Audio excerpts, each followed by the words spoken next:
This concept is called liabilities. This one is important because liabilities, they prevent you from accumulating wealth. It's a common blind spot. Some people think what they're buying is an asset. In fact, it's a liability. We'll get into defining what a liability is. A liability is something that you buy that decreases in value over time.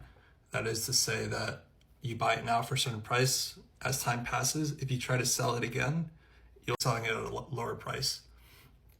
Additionally, say it doesn't decrease in value over time. Another thing that marks a liability is something that costs money to own, something that costs money to hold, that costs money to maintain. And so how do you figure out if something is a liability? Questions to go through. Will it sell for more money in the future, or will it sell for less money in the future? And the other question is, will it cost money to hold, or will it give me money?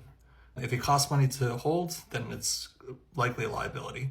An example is, before I mentioned a case where a car can be an asset, but in most cases a car is actually a liability, because the moment you buy it, the moment you take it out the lot, the value of it goes down immediately. So the price that you resell it immediately goes down.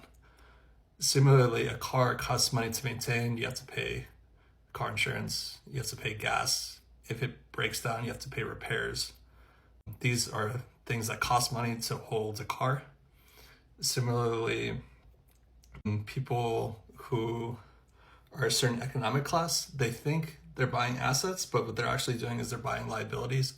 For example, like if you bought a boat or an RV, a boat is similar to a car where it costs money to maintain, you'll sell it for lower in the future. And the same with an RV, it costs money to maintain and you'll sell it for lower in the future. But sometimes people will buy these things and think they're assets. They're buying like a toy, but it's actually a liability. Combining with compounding effects, if you own a liability, it compounds losses over time. So it's putting pressure down on your net worth. So it's important to, when you're buying something, to know if you're buying a liability or buying an asset. And instead of buying liabilities, you should be buying assets.